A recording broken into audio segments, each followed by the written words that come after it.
You're about to meet Denise Kundal-Day, a mother who just lost her son in an accident this summer.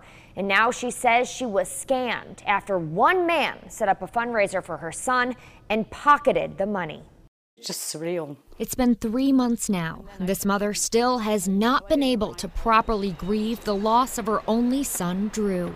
He was actually a couple of blocks from here on the corner of Division and 53rd. He was in a motorbike accident. He never came round. I believe he died there, really. Denise will always have 19 years worth of happy memories. But one, she says, casts a dark shadow she can't see past. Forever attached to this now, to my son dying, is like this dirtiness attached to the greed, pure greed. Immediately after the accident, support came in from all over the Quad Cities.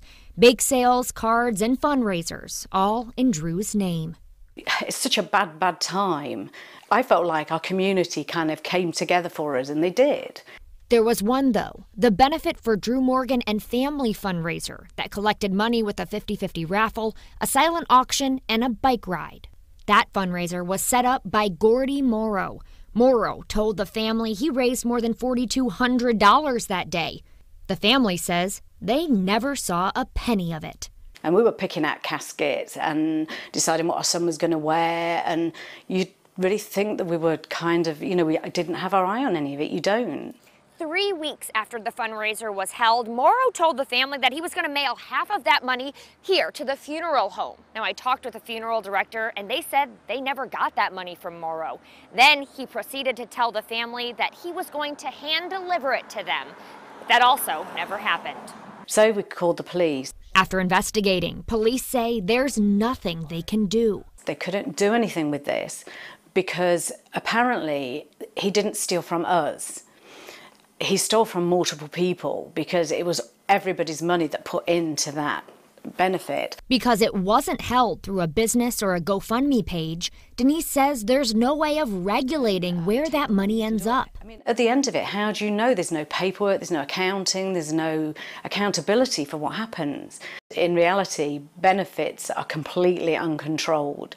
When I reached out to Gordy Morrow for his side of the story, he called Denise money hungry and said he was planning on returning the funds to the people who donated. I know it's frustrating. I know they want to know where it is. I get it. Mandy Lightfoot went to the fundraiser, and she says she doesn't know where the money ended up. At this point, I really don't know where it is. She's a friend of Morrow's.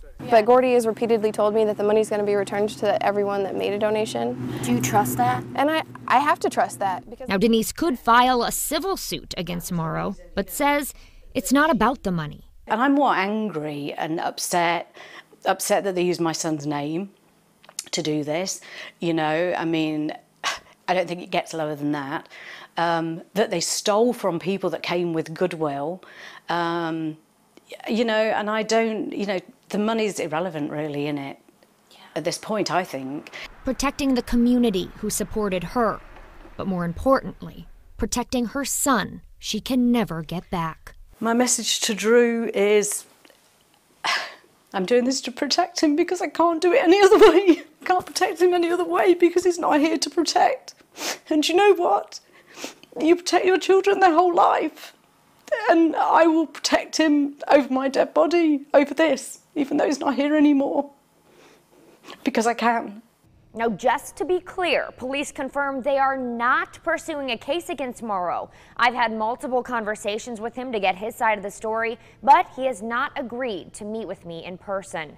Up to this point, Denise tells me, to her knowledge, he's not returned any of the money to the dozens of community members who donated in Drew's name.